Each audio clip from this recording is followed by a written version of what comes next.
falando para os nossos pais aonde iria e o que faria. Você mesmo disse lá em casa que também era mentira. Não sei a razão, mas é como se fosse empurrado para ajudar a abadia. Menti. Cortou tristemente Luiz. Esqueçamos disso tudo. Agora está feito. Eles são adultos. Acredito que os deuses decidirão. Concluiu Benta, não demonstrando qualquer sentimento pelo assunto. Abadia e André tomaram um gostoso lanche. Conversavam com o casal até Pedro formular: vocês vieram aqui apenas para essa conversa com um casal de velhos. Tratem de ir passear. Abadia, mostre nossas belezas locais para o seu André. Abadia, pendurado o tempo todo no braço de André: atende, vamos querido André. Estão nos tocando para fora. Arrastou para um passeio no lado contrário de onde estavam Luiz e Benta. Ela havia visto para onde eles tinham ido. Caminhando pela praia, André resolve colocar sua posição para Abadia, deixar as coisas claras. Abadia, nós precisamos conversar a respeito da nossa situação, esclarecer as coisas entre nós e Vani. Conversaremos aquilo que você quiser conversar, querido. Respondeu Abadia olhando com doçura. Vamos aguardar Ivani se recuperar. Abadia. O momento é muito delicado para todos, não precipitemos nada. Por favor, não tire nenhuma conclusão antes de todos conversarmos. Nós estivemos envolvidos numa fase de grande perturbação. É possível que tenhamos misturado sentimentos de gratidão com os de amor. A decisão dessa situação é delicada, não quero que ninguém fique magoado e enganado. O que você acha disso tudo? Você tem toda a razão, André, vamos aguardar. Mas agora vamos curtir o nosso passeio. Correu para as pedras, sumindo por entre elas. André foi ao encontro de Abadia. Procurou e não encontrando, começou a se preocupar. Chamou-a: Abadia. Abadia. Ela se escondera nas pedras, pois conhecia o local. Queria deixar André aflito, estava vigiando-o.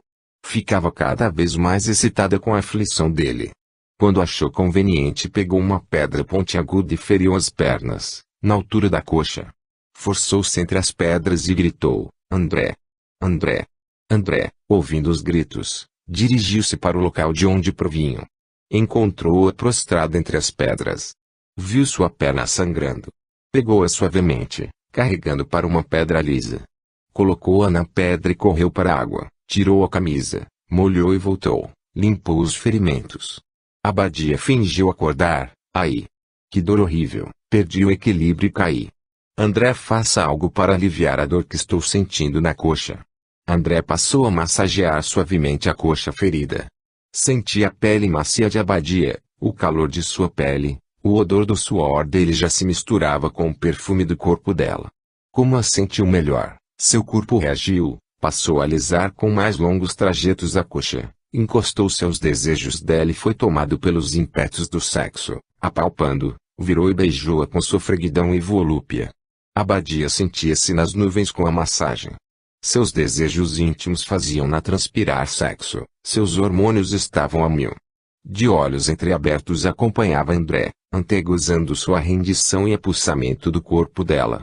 Sentiu a mão dele se aproximando de sua intimidade, recebeu seu beijo com igual sofreguidão e, a partir deste, entregaram-se ao calor da paixão, descarregando a carga emotiva sexual em vários êxtases. Tremores e temores. Era um belo entardecer. Carla dormia no sofá e foi acordada violentamente, pelo barulho dos móveis e utensílios domésticos balançando e caindo. Encolheu-se de medo. O tremor fora grande. Na mesma hora pensou nos ausentes, que eram os deuses que estejam bem. Ela não poderia saber onde havia ocorrido o centro do tremor. Júlio estava próximo de Atenas. Sentiu mais leve o tremor. Os animais nem refugaram. Pensou em sua casa, em Lúcia. Espero que o tremor seja do lado oposto deles. Paulo e Lúcia estavam no terraço apreciando o entardecer, e eles sentiram o abalo. Várias coisas balançaram, algumas caíram. Paulo correu para o quarto de Ivani ver se havia problemas. Ivani estava sentada na cama, assustada. Ele perguntou: como está, filha? Tudo bem, papai. Só estou preocupada com esse tremor seguindo aquele meu sonho. Sinto uma sensação horrível. Parece que foi um aviso para este tremor. Não se preocupe, filha. Os seus irmãos estão por perto, logo chegarão. Espero que assim seja, papai, mas sinto que não. Insistiu Ivani. Como seu posto de conselheiro recomendava, Paulo preparou-se para ir ordenar as inspeções de socorros aos atingidos pelo tremor.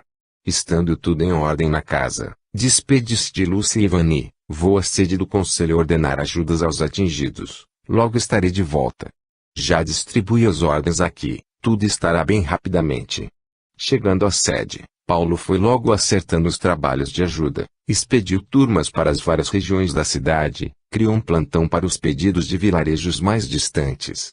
Estando tudo ordenado, voltou a lembrar de sua casa. Precisava voltar para ver se os filhos haviam retornado.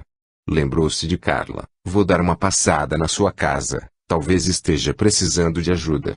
E dirigiu-se para lá. Carla estava ficando aflita. O tempo estava passando e os jovens não haviam retornado. Será que aconteceu algo com eles? Foram atingidos pelo tremor?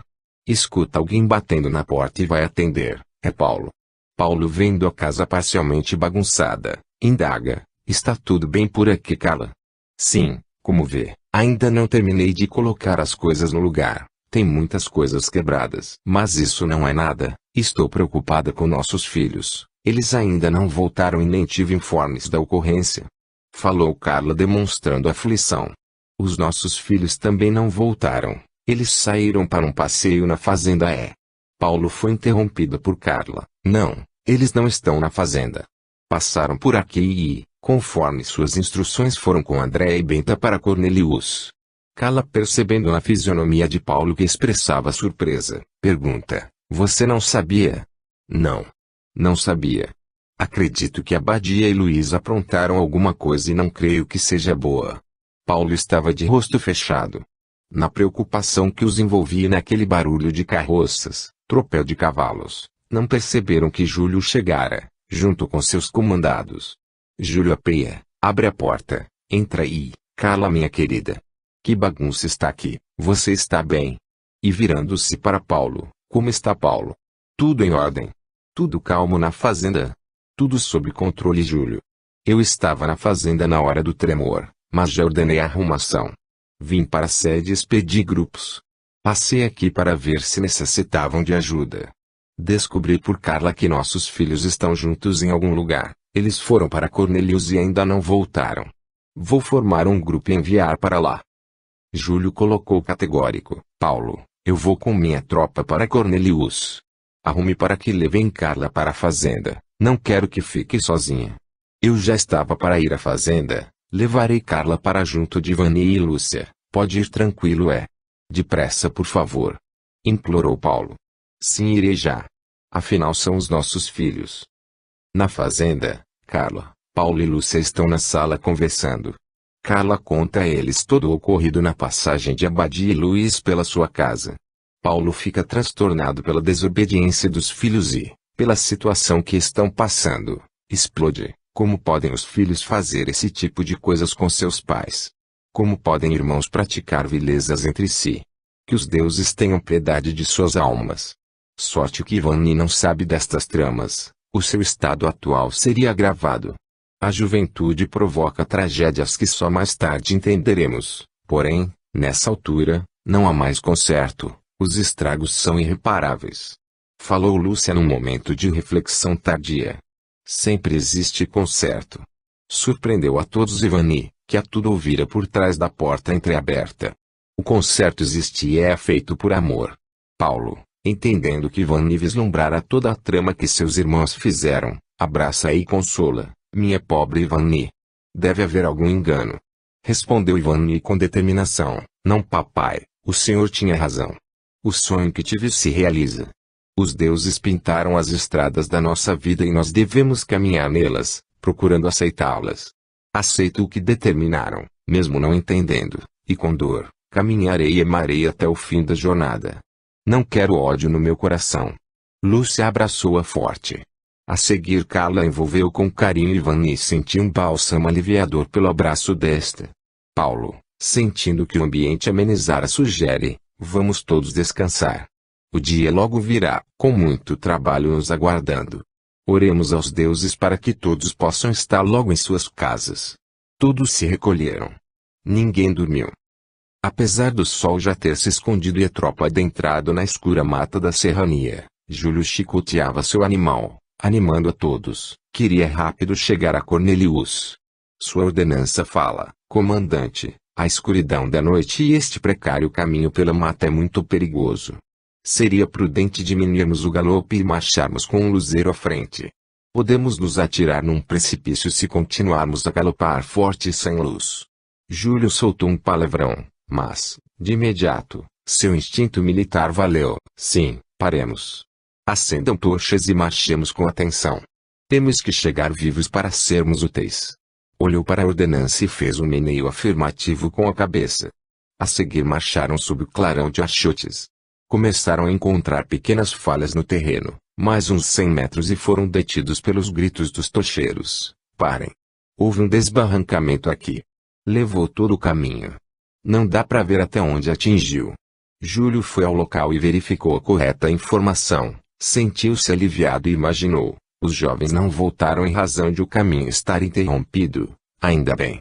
Ordenou aos companheiros que pernoitariam ali e que, no amanhecer, prosseguiriam. Abrindo os olhos pela luz do sol nascente, Júlio estranhou a ausência de sons. Não ouviu o canto de pássaros. Nada. Um silêncio sepulcral. Ordenou: vamos. Acordem. Temos serviços a cumprir. Que os batedores achem um caminho novo para chegarmos até Cornelius. Vamos. Rápido. Os batedores demoram. Quando voltam dão a péssima notícia: comandante, o escorregamento foi de grandes proporções. Não há caminho por este lado da montanha, tudo foi abaixo, ficaram só escarpas de pedra. Teremos que dar a volta pelo outro lado e ver se achamos outro caminho. Essa notícia não estava nos planos de Júlio. Com aborrecimento ordena: voltemos e vamos a Cornelius pelo outro lado. Comandante. Comandante. Vinha andando trôpego o batedor, sustentando um homem sujo de terra, esfrangalhado e ferido. Colocou-o perto de Júlio que o inquiriu: o que houve com você, homem? De onde é? Fale. Com dificuldade o acudido disse: o tremor. Cornelius. Desgraça. Júlio tremeu e bradou: explique, homem. O que houve? O tremor derrubou meia montanha e soterrou tudo, até Cornelius está sob as águas do mar. Nada sobrou. Eu estava caçando e só me salvei por estar na beira da avalanche. Perdi minha família inteira. As praias foram inteiramente soterradas. Todos mortos. Eu estou indo para Atenas avisar as autoridades. Júlio mandou que dessem alimentos e roupas para o homem. A sua aflição estava sendo controlada pelo instinto militar. Procurava afastar os piores pensamentos que começaram a lhe ocorrer. Impunha-se pensamentos positivos. Sempre há esperança. Muitos sobrevivem. Raciocinando sobre as atitudes e ações a tomar, decide e ordena: desmontem e carreguem apenas o que for importante. Vamos a pé até Cornelius. Rápido. A seguir Júlio passa instruções e despacha um estafeta para Atenas. Vá ao conselheiro Paulo, em sua fazenda, e diga apenas o seguinte: ocorreu uma queda de barreira e seguimos a pé até Cornelius. Não diga mais nada. Você não sabe de nada. Isto é uma ordem. Vá. Já era meio do dia quando o estafeta chegou e transmitiu, para Paulo, a ordem recebida.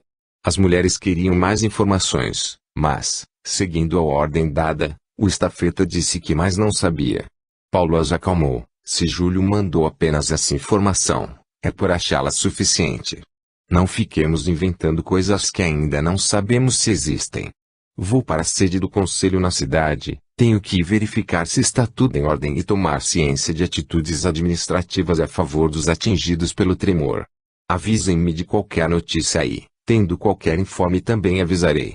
Apenas as lembro que eles chegarão a Cornelius no anoitecer. O caminhar na mata é muito difícil, na escarpa é extremamente difícil. Portanto, é possível que só tenhamos notícias amanhã ao entardecer ou depois de amanhã. Aproveitem para colocar as coisas no lugar, restaurar as peças quebradas e preparar as casas para, quando eles voltarem, encontrarem tudo refeito e em ordem. Lúcia, Ivani e Carla concordaram que, realmente, era melhor fazerem o sugerido por Paulo e não ficarem, agora, tão preocupadas com as notícias dos filhos e irmãos ausentes. Paulo se instalou na sede do conselho e chamou o estafeta, enganando-o, Eu e o comandante Júlio temos um código secreto e você, sem saber, me deu o código. Portanto, como estamos sozinhos, pode me contar o que realmente aconteceu. O estafeta nem desconfiou, já foi respondendo, contando todos os detalhes do ocorrido. Paulo dispensa e medita. Tragédia. Qual a razão por que nos visita? Peço aos deuses clemência, piedade. Mergulha nos afazeres da comunidade para distrair os pensamentos negativos. Passa o dia, chega a noite, nada de notícias. Amanhece. Paulo acorda e ouve, levanta de um salto, vai à janela e divisa uma coluna de cavaleiros. Nesta o corneteiro entoava uma triste e fúnebre melodia. Um calafrio percorreu-o. Depressa acordou as mulheres e todos foram ao terraço receber a caravana. O deslocar dolente da caravana irradiava a tristeza que carregavam. Júlio vinha na frente, cabisbaixo. Ao seu lado o corneteiro continuava seus acordes lamentosos. Paulo percebeu as 4 redes que os animais carregavam, facilmente entendeu de quem eram os corpos que traziam. O seu coração disparou em dor e aflição. Júlio estacou de frente ao terraço, era a figura do derrotado, o guerreiro que perdeu a batalha. Seus olhos, avermelhados e lacrimejantes, miraram Carla. Ela entendeu, todas entenderam. Os lamentos explodiram. As redes foram colocadas no chão e abertas. Elas correram para as redes, abraçando os corpos dos filhos, num aflitivo adeus sem fim. Nem ouviram quando Júlio disse a Paulo que todas as praias estavam soterradas, o vilarejo não mais existia, tiveram que cavar para achar os corpos dos filhos. Ainda bem que todos estavam na casa na ocorrência do tremor. Salvo aquele homem, não houvera sobreviventes. Nas Ezequias era enorme a presença de pessoas amigas, conhecidas e autoridades. O féretro foi conjunto, as famílias recebiam as condolências em um salão. Carla sempre consolando Ivani. Paulo apoiava Lúcia. Júlio ali estava como que distante, ausente, com seu semblante inescrutável.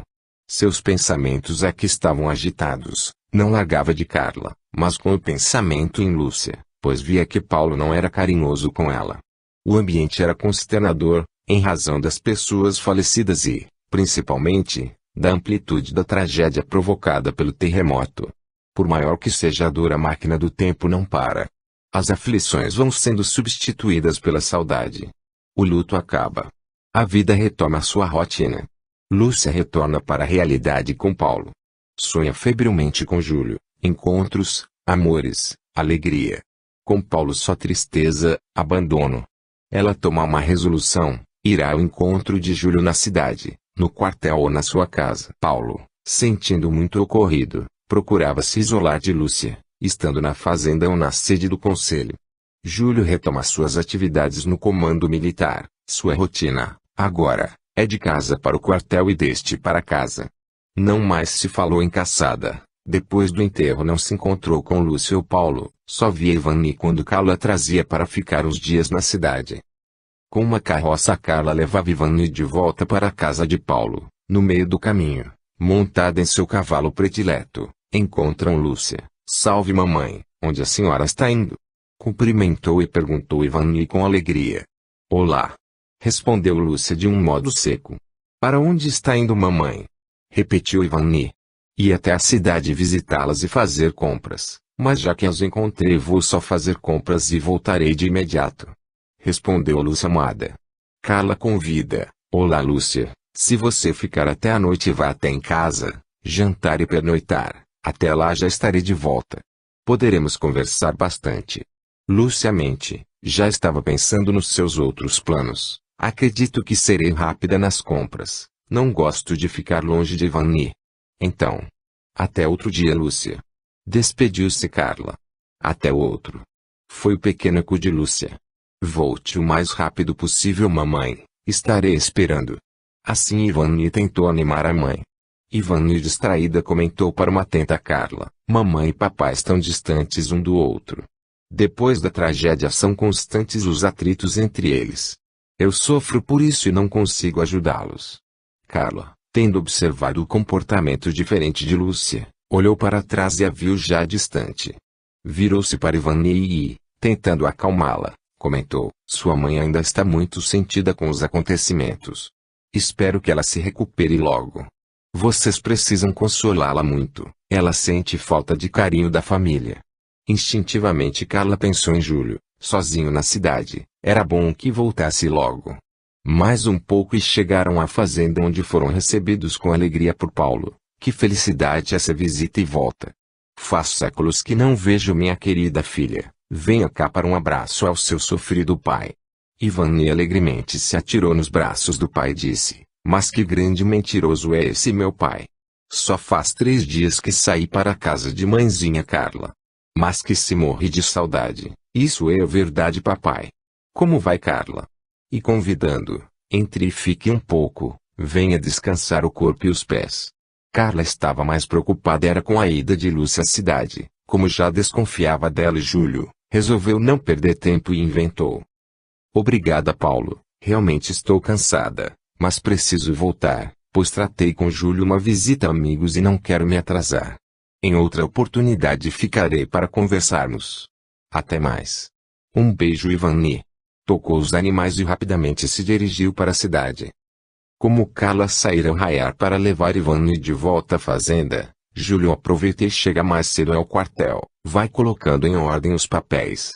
Ainda não havia chegado o pessoal subordinado, o quartel parecia ermo.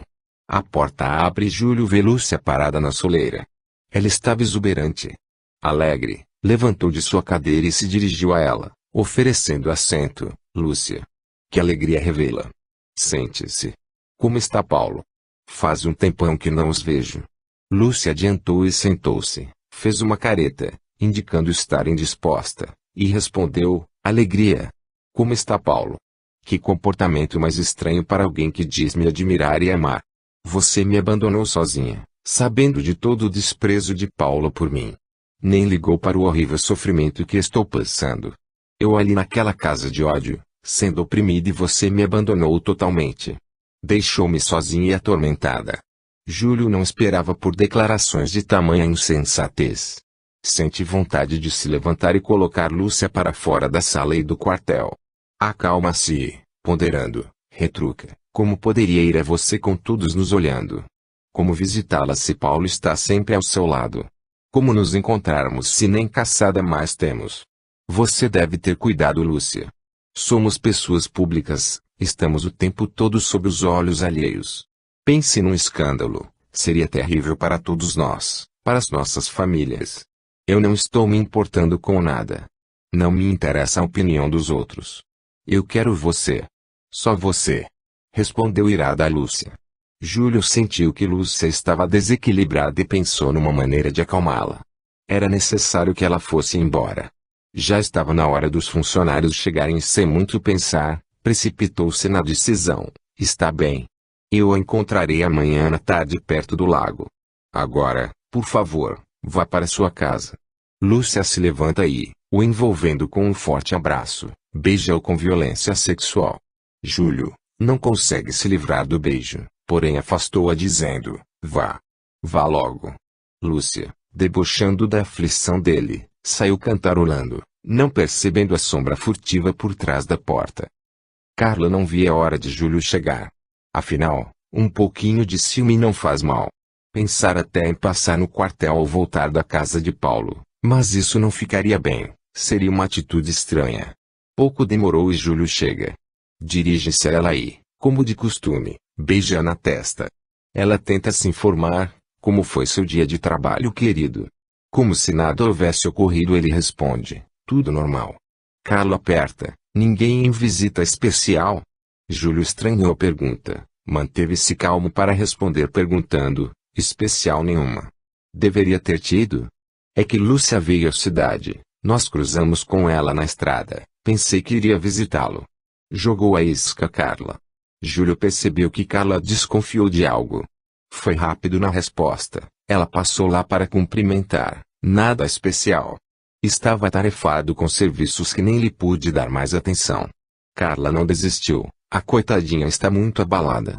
Eu até fiquei com dó de seu estado e convidei-a para ficar na cidade, na nossa casa. Acha que fiz certo, Júlio? Sim, Carla, fez muito bem. Eles são nossos amigos e devemos ajudá-los ao máximo das nossas possibilidades. principalmente nessas horas de intranquilidade. Saiu-se bem Júlio? A resposta calmou Carla. Suas suspeitas não se confirmaram desta vez. Júlio se afastou para a sala. Seus pensamentos estavam em Lúcia. Que enrascada essa mulher me arrumou. Como é que irei ao seu encontro? Que desculpas eu arrumarei?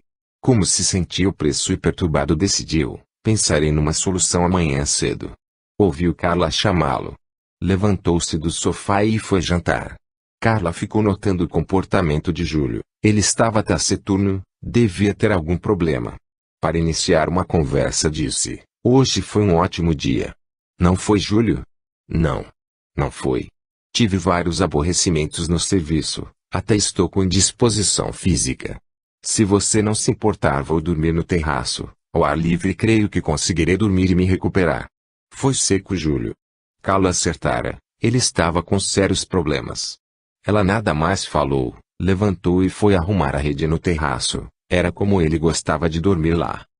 Sonhando. Ivani. Ivani. O suave chamado despertou-a, teria sonhado. Percebeu uma tênue luz no canto do quarto. A luz foi aumentando seu brilho até se formar uma figura. Ivani quase teve um colapso, ali estava André. Sorridente, radiante, só lhe passou pelas ondas a cabeça perguntar, é você André? Ele respondeu com extrema calma, sim minha querida Ivani. Vim especialmente para visitá-la. Precisava que você soubesse de todo o ocorrido em Cornelius. Ela bondosamente sussurrou, se for causar dor para você, não conte André. Não há dor alguma Ivani, é necessário que eu fale para o meu bem, para me livrar de um tormento, não posso conviver com esse segredo. Eu não fui fiel ao nosso amor, eu a traí. Sofrerei enquanto você não souber o que se passou. Ivani, com carinho, falou, meu querido André, desde já, seja o que for, receba o meu incondicional perdão. O amor sempre está acima desses tropeços materiais de nossa vida, só me conte se realmente necessário. Sim, é necessário para mim. Vou lhe contar tudo, até nos detalhes. Chegamos a Cornelius Estávamos todos na casa e prontos para voltar quando tudo ficou soterrado, escuro, muito escuro. Sentia que mexiam comigo, abri os olhos e vi que me tiraram da terra. Eram várias pessoas, todos alegres. Um deles disse, vocês dois fiquem aqui, nós vamos separar os outros. Aquela expressão, separar, achei estranha. Perguntei ao do meu lado o que era esse separar. Ele me olhou e, sorrindo, disse bem tranquilo, vocês morreram. Estamos separando as almas dos corpos materiais. Você já está sem seu corpo material. Fiquei calado e petrificado com a declaração. Como eu podia estar morto se estava me sentindo vivo? Eles me levaram, voando, para uma cidade grande e muito bonita, mas que não conheço. Mais tarde lhe contarei as belezas dessa cidade. Permitiram-me vir até aqui visitá-la, pois isso me ajudará. Relatou André entre choros e lamúrias. Ivani eternamente murmura, André. Meu amado André. Reafirmo perdão, agora tenho certeza de que nosso amor não é desta vida, é de outra vida. Vou esperar tranquilo o dia do nosso reencontro. Fique em paz amor. Minha amada eterna. Tenho mais uma coisa, eles me autorizaram para avisá-la que, sua mãe foi separada, o causador não foi uma pessoa que amo muito. É só isso que me permitiram dizer. Estão me indicando que devo ir. Rogo aos deuses uma proteção especial para você, até breve minha querida e suave Ivani. Ivani quis saber mais, porém a luz foi desaparecendo até sumir. Ela aproveitou e fez orações, por André, aos deuses. Percebeu que o dia já nascia e o sol espargia seus raios dourados sobre os viventes. Decidiu falar com seu pai. Paulo já estava na cozinha procurando algo para comer. Não dormira nada. Lúcia não chegara da cidade e não havia qualquer recado. Estava preocupado. Bom dia papai. Que os deuses nos propiciem um ótimo dia. Saudou Ivani. Bom dia filha. Que realmente assim seja. Respondeu triste Paulo. Ivani, percebendo que o pai não estava bem, questiona, o que houve papai? O senhor está abatido. Não dormi. Sua mãe não chegou e não recebi nenhum recado. Ivani gelou, lembrou-se do aviso de André. Como faria para contar ao pai o aviso tão claro do ocorrido com sua mãe? Equilibrou-se emotivamente e, sem titubear, colocou: esta noite tive outro pesadelo, papai, desta vez com mamãe. O senhor acha que... Cortou Paulo tentando consolar e afastando qualquer notícia desagradável. Não se preocupe, filha, ela só se esqueceu de nos avisar. É possível que tenha ido à casa de Carla. Começaram a conversar e se esqueceram de nos avisar. Não seria melhor que a fôssemos encontrar? Continuou Ivani, vendo que o estado emocional de seu pai não era bom, e que na cidade poderiam receber ajuda de Carla e Júlio. Boa ideia, filha. Vou mandar atrelar os cavalos e iremos procurá-la. Júlio acorda bem cedo e seu primeiro pensamento vai para Lúcia. Como farei para encontrá-la? Entra na cozinha. Carla já está com o desejum pronto. Eu ia acordá-lo, querido. A comida está quentinha. Júlio toma sua refeição, se arruma para sair e justifica: Carla, estou indo mais cedo para o trabalho. Vou a pé para dissipar a sonolência. Está bem, querido. Bom dia de trabalho e que os deuses o protejam. O expediente estava vago, não havia nenhum trabalho para fazer o tempo correr.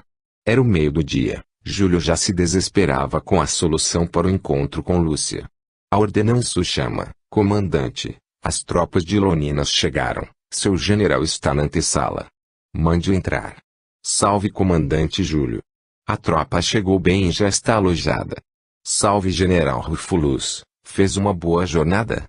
Sim, foi muito boa. Só tivemos um contratempo inesperado, perto da residência do conselheiro Paulo. Que tipo de contratempo? Na estrada para a cidade, perto da casa do conselheiro, um batedor encontrou o corpo de uma mulher toda esquartejada e irreconhecível. Trouxemos para a cidade para ser enterrada. Deve ser uma indigente. Esses salteadores não respeitam mais nada. Está bem, fique à vontade. Descanse, general, divirta-se até novas ordens. O general sai, Júlio aproveita e, apesar do problema com a Lúcia, vai para casa almoçar. No caminhar para sua casa foi se acalmando e pensando: seja lá o que os deuses resolvam. Era a sua decisão de momento. Carla. Espero que o almoço esteja leve, o expediente foi terrível. Bradou rindo Júlio. Tem sopa de penas e purê de algodão. Serve. Respondeu galhofa Carla. Ótimo. Ótimo. Concluiu Júlio sentando-se para a refeição. Alguém bate à porta. Carla atende. É Paulo com Ivani. Entrem. Que alegria revê-los tão rápido. Cumprimentam-se afetuosamente. Paulo diz da razão de ali estarem. Lúcia não voltou para casa. Enviamos empregados para uma busca. Viemos aqui ver se ela estava com vocês. Não, aquela não esteve. Lembro que eu e Ivani cruzamos com ela na estrada. Disse que viria fazer compras. Falou Carla. Ela esteve no quartel, por poucos momentos, mas não disse aonde iria. Continuou Júlio, com uma firmeza inesperada. Ivani sente um ímpeto e coloca: mamãe sempre diz aonde vai. Estamos preocupados, pois tive um sonho de mau agouro. Júlio lembrou-se de um fato e sentiu um calafrio. Chamou Paulo de lado e cochichou: espero que não seja, pois será horrível. A tropa que chegou achou um corpo de mulher perto de sua casa. É bom olharmos esse corpo. No mesmo tom perguntou Paulo: por qual razão não levaram o corpo até a casa? Júlio, lembrando-se da descrição do estado da morta, baixa os olhos e tristemente diz: vamos vê-la, amigo Paulo. Os dois saem para ver o corpo encontrado. Havia sido deixado na sala de preparação de corpos para funeral. Lá chegando Júlio indaga o funcionário: onde está o corpo de mulher encontrado pela tropa? Na bandeja da última mesa. Respondeu o funcionário. Paulo e Júlio se aproximam, olham o corpo. Paulo solta um grito de dor: ai! Ai! Pobre Lúcia! Que morte horrível!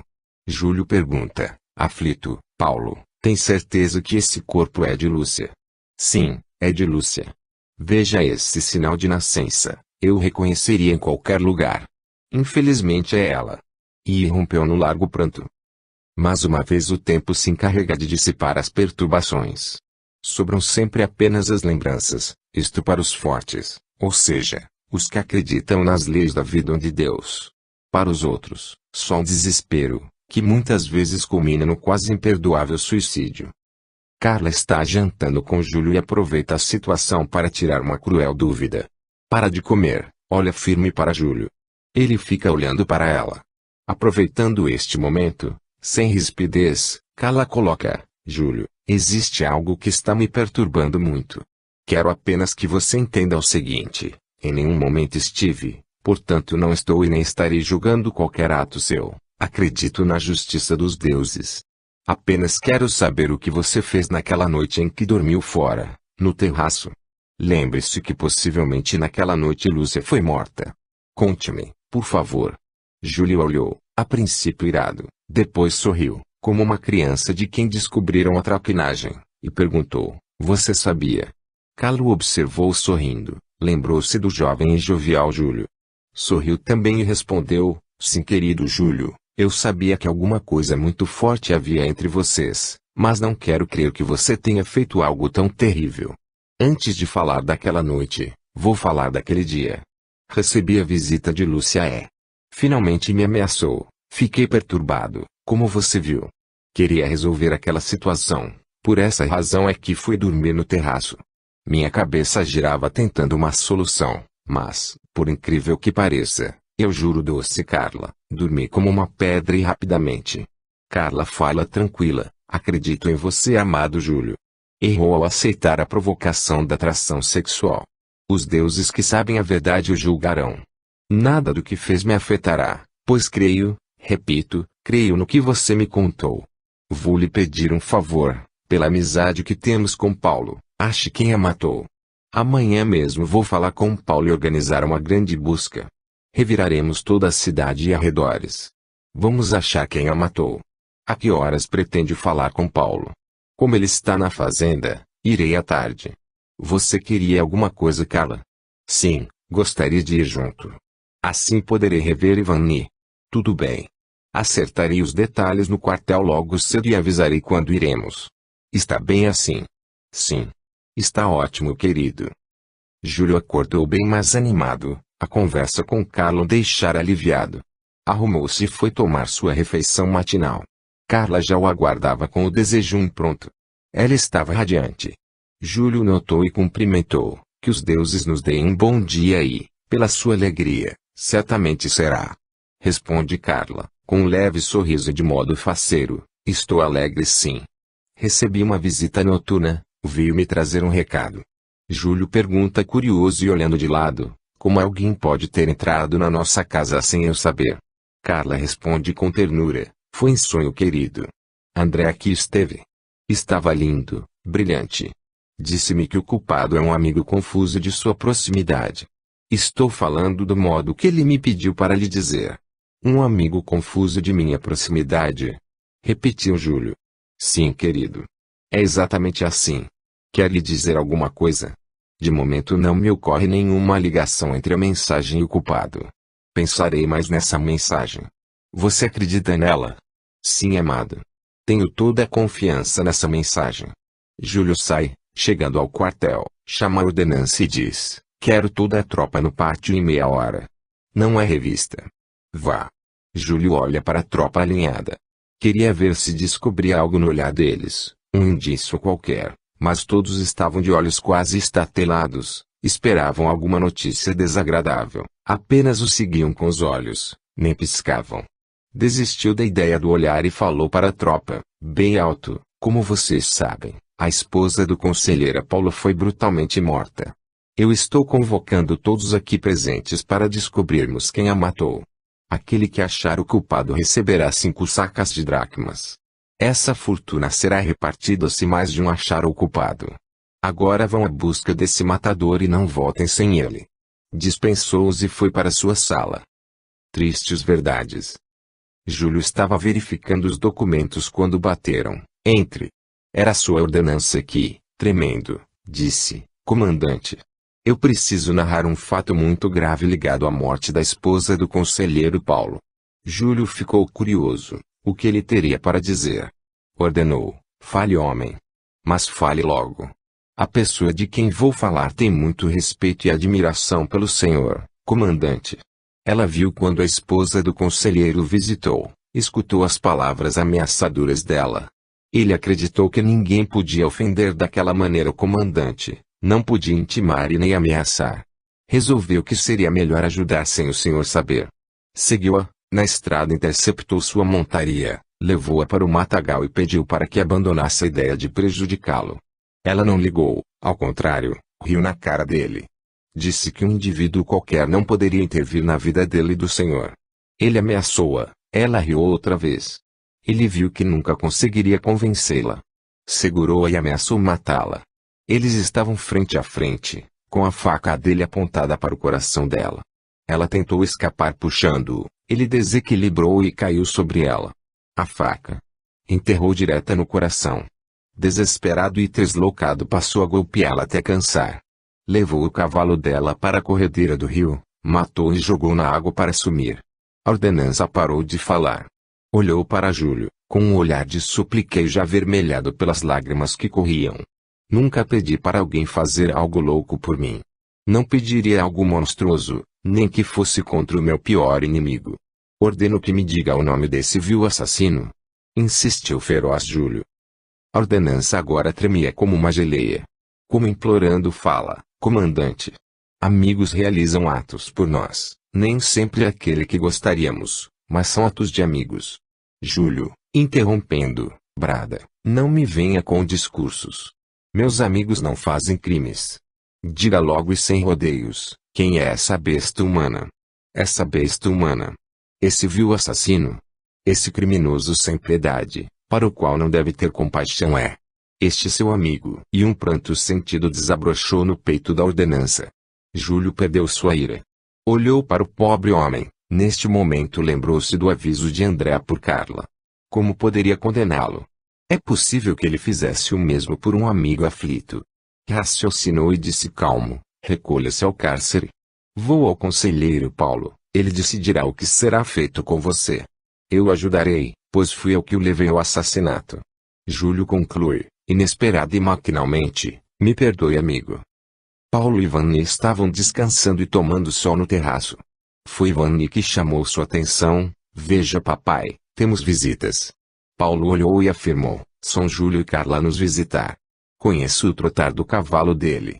Paulo levanta e vai recebê-los, sejam bem-vindos. Chegaram a tempo de tomarem o chá conosco. Júlio desmonta, ajuda Carla a descer da carroça, só então responde de modo quase seco, como vai conselheiro Paulo? Boa tarde senhorita Ivani. Olá Paulo. Salve Ivani. Foi o cumprimento de Carla. Olá mamãezinha. Boa tarde senhor Júlio. Saúda com alegria Ivani. Paulo desconfiou daquele conselheiro, algo não estava bem, mas fez que nada percebera e convida Júlio, entre Júlio. Vamos conversar nossas conversas de homens, deixemos as mulheres com as delas. Júlio gostou do convite, atendia a seus objetivos. Tentando ampliá-los fala, como estou esfolado da montaria, podemos andar um pouco. Paulo agora já tinha confirmação, alguma coisa de anormal estava ocorrendo. Decidiu continuar, sim, ótima ideia. Também preciso esticar as pernas. Vamos. Ambos estavam desconfortáveis no passeio e nenhum sabia como começar a conversa. Paulo por não querer precipitar coisas desconhecidas. Júlio por não atinar como entrar no assunto que o deixava oprimido de extrema delicadeza. Mas Paulo, sentindo a dificuldade de Júlio em dizer algo, resolve romper o silêncio. Diga amigo Júlio, o que está lhe aborrecendo? Sinto-o diferente, fechado. Somos amigos, pode falar à vontade. Júlio olha em Paulo, tenta encará-lo, sente vergonha. Baixa os olhos.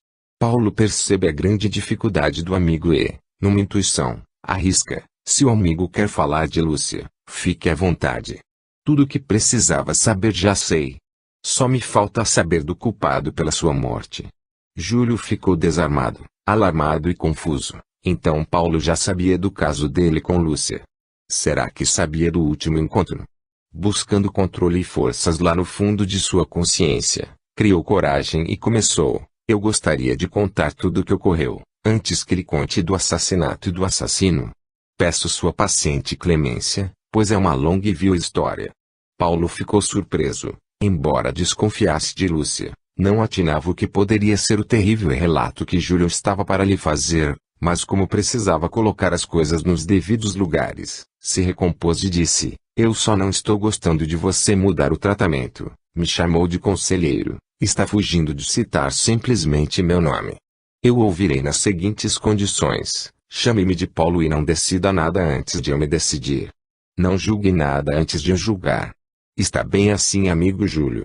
Júlio recebeu aquelas palavras como se fosse um jovem recebendo uma correção por atos errados. Sorriu para dentro, com meneio da cabeça e ar pelo nariz.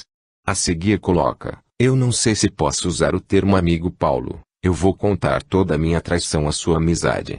Não deixarei nada de fora. Espero que consiga terminar antes de me expulsar daqui. Paulo ficou arrasado com o estado do amigo. O ouviria, mas já começava a desconfiar da parte principal do relato. Deixaria o amigo descarregar sua carga, sentir-se aliviado pelo mau segredo guardado. Com uma ponta de ternura diz: amigo Júlio, eu lhe peço, conte-me tudo, por favor. Amigo Paulo, tudo começou no dia em que você assumiu o cargo de conselheiro. Na primeira caçada. Na segunda caçada. Júlio parou, estava chorando e trêmulo, em soluços copiosos. Paulo falou calmamente, tentando animar e consolar o amigo. Não se aflige, amigo Júlio, pode ir contando devagar, temos todo o tempo do mundo. Pode descarregar tudo que o está atormentando. Júlio olha para Paulo, readquire o fôlego, se acalma e retoma a narrativa. No dia do quartel Lúcia me visitou para... Fiquei louco, não sabia como resolver. As coisas se resolveram por outro modo, de um modo horrível. Passado o enterro, Carla e eu conversávamos, ela me pediu para investigar e descobrir o assassino. No dia seguinte reuni a tropa Após isso a ordenança, meu fiel companheiro de longa data, foi me falar Deixei-o detido, aguardando sua decisão. Como vê, amigo Paulo, não fica bem eu usar de intimidades com você. Traí o meu amigo, meus amigos, minha esposa, meus filhos, induzi um companheiro a cometer um assassinato. O que mais eu poderia fazer de errado? Paulo agora sentiu uma imensa pena de Júlio, como as fraquezas humanas levam a situações terríveis. Olhou para ele, ali, cabisbaixo, vencido pelos atos e derrotado por si mesmo.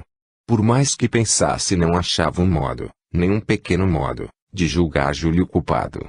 Conhecia bem a Lúcia, sabia do que ela era capaz e, ali estava o produto dessa capacidade dela.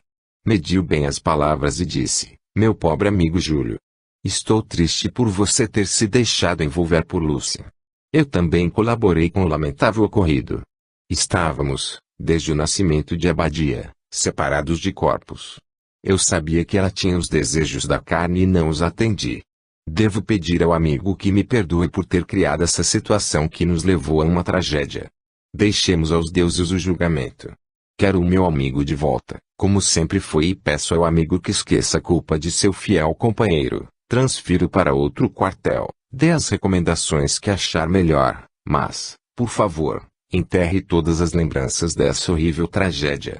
Júlio levanta os olhos, ainda cheios de lágrimas, vê e não consegue evitar o abraço que Paulo lhe dá. Abraçam-se e choram juntos. Um choro para lavar as más lembranças, para reforçar uma amizade de humanos fracos no entendimento das vontades dos deuses. Visões desagradáveis.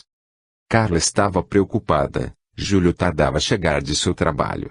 O que teria ocorrido? Como se respondendo ao seu anseio, a porta abre e Júlio adentra. Ufa! Que dia! Boa noite, meiga esposa. Saúda Júlio, beijando Carla, mas demonstrando cansaço. Olá, querido. Quais são as razões desse seu estado? Eu estava me preocupando com sua demora. São esses bárbaros, estão atacando nossa gente, agem à noite protegidos pela escuridão. A cada dia aumentam seus atos criminosos, eles estão nos dando muito trabalho, pois agem como salteadores. Nós estamos preparados para batalhas de guerra, não para aqueles bandidos desordenados. Na cidade conseguimos proteger os habitantes, o difícil é nos arredores, pois não sabemos onde vão atacar.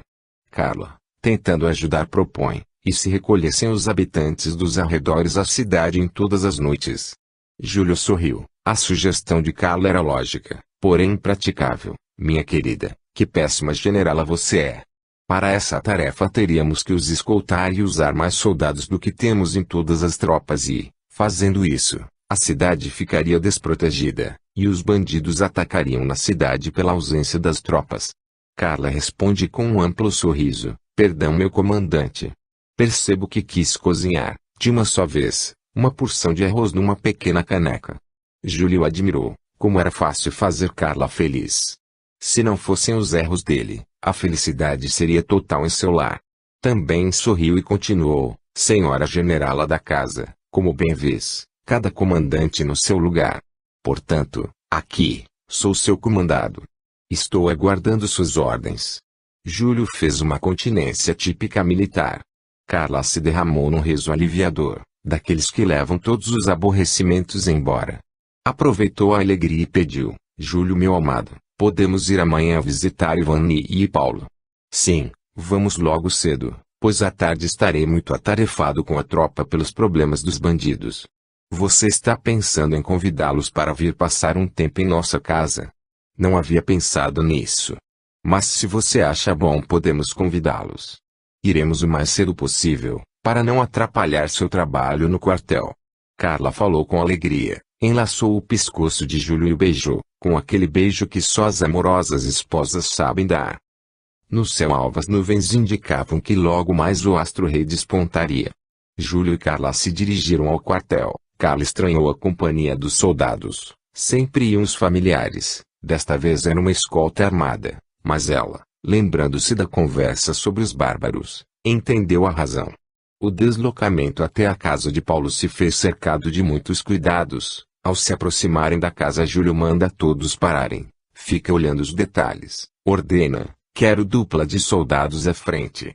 Sua nova ordenança cumpre. Pronto, comandante. Júlio continua: avancem as duplas, envolvam e vistoriem a propriedade. Muita atenção. Vão. Os soldados avançam e cumprem a ordem. A ordenança avisa: tudo tranquilo, não há perigo, comandante. Júlio conduz a carroça de Carla até a casa, desmonta e a desce. Fica olhando para o estado de edificação e comenta com ela: vê como está tudo revirado. A casa foi assaltada por uma turba. Vou entrar e verificar por Paulo e Ivani. Se eles se esconderam em algum porão, aguarde aqui. Carla, sentindo que alguma coisa não estava bem, respondeu firme: não, Júlio, eu quero ir junto. Não vou atrapalhá-lo e não tenho medo. Entraram, chamaram por Paulo e Ivani, ninguém respondeu. A casa estava toda destruída, se dirigiram para o quarto, ali estavam. Paulo acordou assustado, parecia que levara um tranco. Sentiu uma dor no pescoço. Levou a mão para ver se havia algum ferimento. Nada, nada de sangue, mas a dor lá estava. Levantou e se dirigiu para o quarto de Ivani. Pediria para ela fazer uma compressa no local. Encontrou-a no meio do caminho, na sala, sentada sorrindo. Ela o olhou e falou: também já acordou, papai? Como também já acordou? Perguntou Paulo sem entender. Está sentindo a dor no pescoço, papai? Paulo, meio incrédulo, diz: você está estranha, filha. Como sabe que estou com dor no pescoço? Ivani responde com meiguice: papai, olhe tranquilo para mim, veja com carinho e amor. Diga-me o que vê. Paulo sentiu o pedido como uma ordem a ser cumprida sem discussão. Conseguiu se acalmar, a dor foi passando e, ali, ao lado de Ivani, viu-se formar, aos poucos, uma névoa e a névoa formou uma figura. Era André. Paulo agitou-se e inquiriu: Ivani, pelos deuses, diga-me o que está ocorrendo. Pode ficar calmo, papai. O que está ocorrendo é o fato mais normal da vida carnal. Temos um nascer e um morrer na carne. Hoje é o morrer dessa carne, papai. Estamos mortos da carne.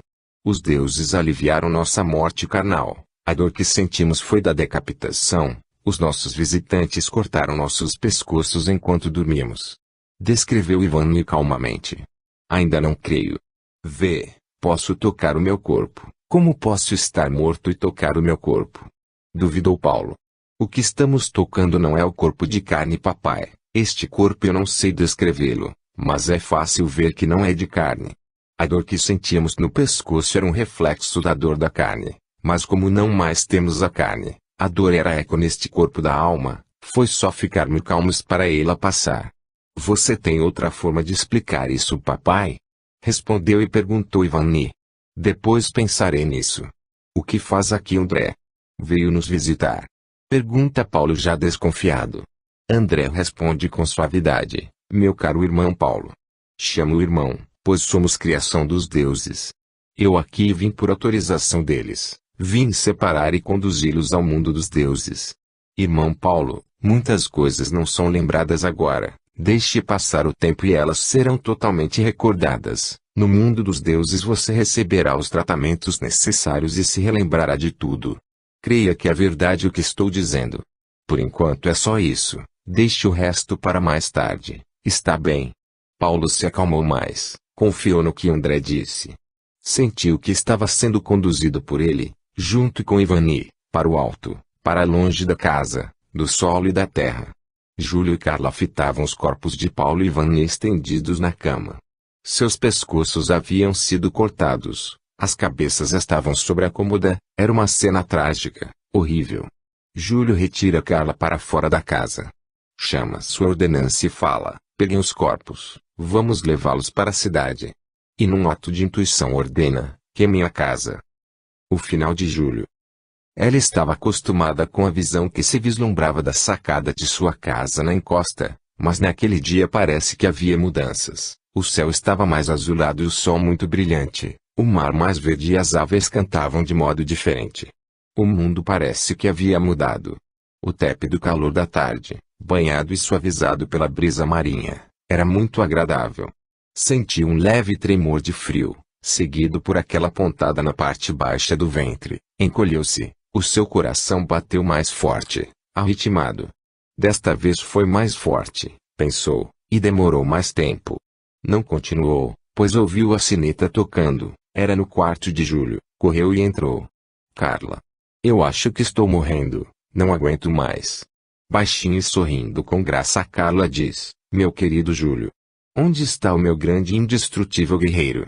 Carla, minha suave Carla.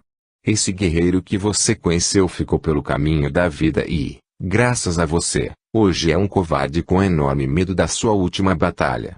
Belo companheiro de jornada. Eu não o vejo assim, creio que hoje é muito mais guerreiro do que em todas as campanhas que participou e mesmo juntas. Lembro-me da primeira vez que o vi, foi quando sua companhia parou na minha aldeia para descansar e pernoitar. Você, altaneiro em seu cavalo negro, parecia um deus que nos defenderia de qualquer mal provindo de Atenas. Nossos olhares se cruzaram e eu admirei. Fiquei até atordoada quando você veio na minha casa conversar com meu pai. Tremi e assustada pedi para papai não me comprometer, porém já era tarde, ele havia me comprometido. Aquela hesitação, meu querido Júlio, era do meu íntimo, dizendo que eu não estava pronta e que você era diferente do companheiro que eu idealizava. Doce Carla, eu sei o que fiz você passar, hoje sei dos erros cometidos e é por isso que tremo ante a morte. Ainda não tenho confiança no que você me ensinou. Meu feroz guerreiro, o seu e o meu daimon nos ajudaram até demais. Como poderíamos ter saído de tantas mazelas se não fossem eles? Como entenderíamos as situações sem ouvir os conselhos deles? Carla. Carla. Faça uma oração para mim, daquelas que me ensinou. Não quero entrar no outro lado sem proteção. Meu grande guerreiro treme pela proximidade da batalha e pede que eu ligue para os deuses. Para eles não lhe aplicarem uma derrota humilhante. Para que tenham piedade, tenham dó, tenham misericórdia.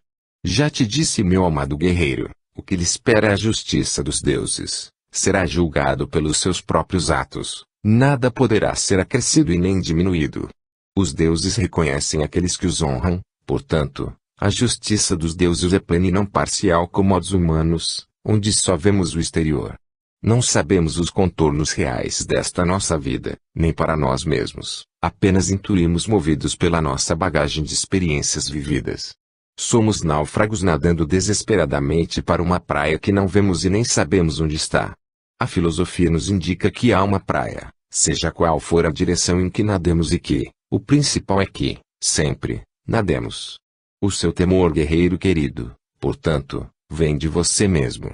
Com o aprendizado e aceitação da justiça dos deuses, iremos crer nessa justiça plena. Sabendo que nada poderemos esconder dela, que a verdade está em nós mesmos e que não conseguiremos mentir para os deuses. Essa realidade é apavorante para nós que, sempre nos desculpávamos de nossos erros pelos erros dos outros, que sempre a culpa pelos nossos fracassos era dos outros e que, se não fossem os outros, seríamos sempre triunfadores e justos. Nada temos, guerreiro, a justiça dos deuses lhe premiará por aquilo que tiver realizado. Por enquanto,